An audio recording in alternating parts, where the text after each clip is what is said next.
I was born in Vancouver, BC. I had 7 other sisters and brothers. They were all born in Vancouver. Well, I was born in Vancouver, British Columbia, in 1925. And then my parents were born in Japan, in Fukuoka. And my mother and father, they're from Hiroshima, Japan. They were born in Hiroshima. I was born in Prince Rupert, British Columbia. My parents were born in Japan. Well, my name is Setsubochi. That was my maiden name. I come from Duncan, Vancouver Island. I had one brother and 4 sisters. They were all born in BC. I have 2 older sisters, an older brother and 2 younger brothers. And we were all born in BC. And my mother and father are from Japan. A lot of things they taught me, things about Japan. Tell us to read Japanese because we were going to the Japanese language school at that time. What I learned in Japan all the year, everything is given into our mind that we are the perfect country. When I was there, Japan was doing all the good things to the neighboring country. And when I came back to Vancouver and started reading some of the Japanese paper, I had not known anything. It was kind of discouraging, that we were brainwashed over there. In a very short time, 5 years, I was there. They'll brainwash you and brainwash the public.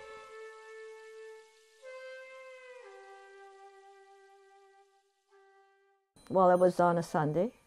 I myself, at 19 at the time, felt no discrimination. Just surprised that Japan would attack Pearl Harbor, but to tell you the truth, we really didn't know where Pearl Harbor was. Most of my friends were whites. Soon after the war, they wanted to, as you know, evacuate all the Japanese from the coastline. But as soon as the war started, and they says we got to move out of BC, some of the friends, so-called friends, turned against us.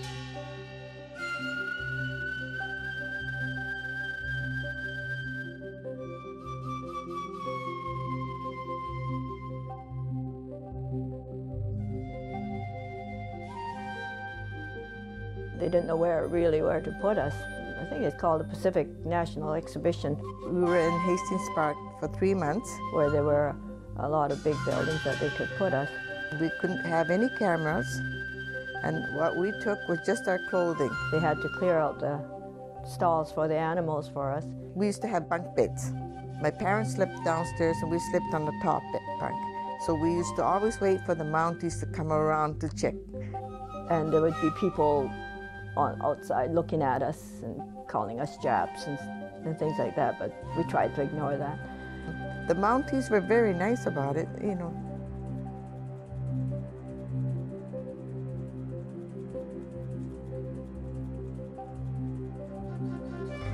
Well, when we got first, we went to a place called Popoff, and we had to sleep in the tent for maybe 1 month before we got into Bayfront because the house wasn't ready. You have to have 7 people living in a house. And then we used to get water from, the truck used to come every so often and they bring us water. We did our own washing outside. My parents lived in Lemon Creek, that's 7 miles from Bayfront. We kept our Japanese cultures right through. We were taught from our parents the cultures, so we kept it up. We were in Hastings Park from April to September. These the ghost towns, which were mining towns, and the old buildings were there. I guess little shacks there for us. They weren't insulated or anything. The houses in Lemon Creek, which is about 7 miles from Slocan City, and there were also other camps there, Popoff, Bay Farm, and then Lemon Creek was. And I think Lemon Creek was quite one of the bigger camps. Well, when I turned 16, I went to the RCMP office and had to get my registration with thumbprints and identification if you had any occupation.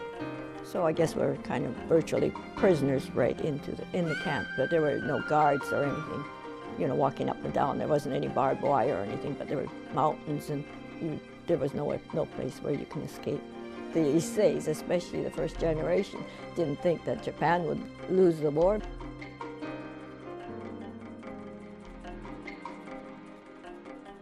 we were relocated to Scriber, forced relocation, of course, because of the war. It was April the 1st, 1942 that we reached Scriber. We were building the road from Scriber to Terrace Bay, the Trans-Canada Highway from Scriber to Terrace Bay.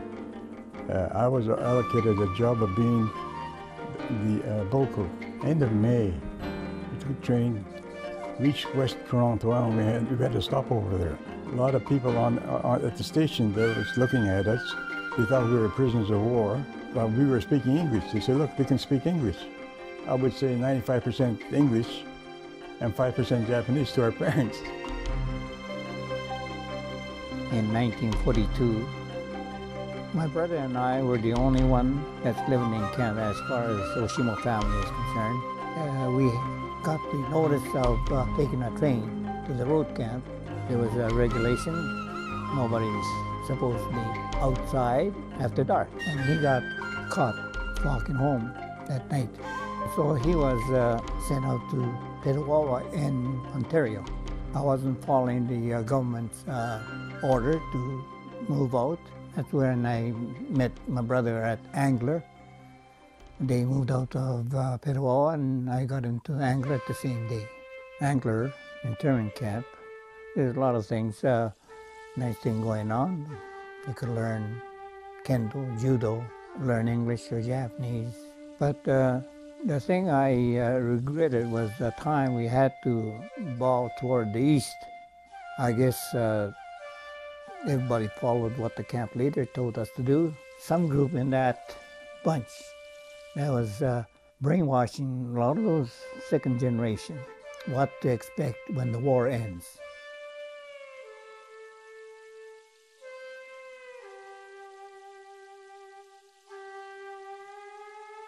Well, we left Lemon Creek in 1946. We arrived here in July.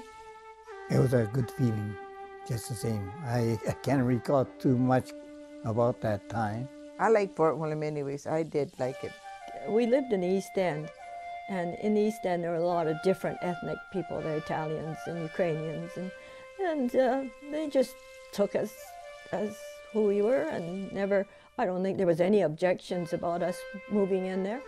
And there were quite a few Japanese families at first living in the East End, but as we got older and got married, we all came out, and as you can see, there is no one place that all Japanese are grouped together in Thunder Bay, or you won't even find that in any of the bigger cities, because that's the way, I think that's the way it started. They didn't like us being in one place, so now we are dispersed all over the place. We were living in Fort William. We were at the bunkhouse at the sawmill. A bunch of them came into town, and they were called Japs, and this one guy picked on the biggest guy in the group and threw him on the ground, you know. After that, he had no trouble. And that's the only incident I've heard of that anybody tried to discriminate or belittle the Japanese.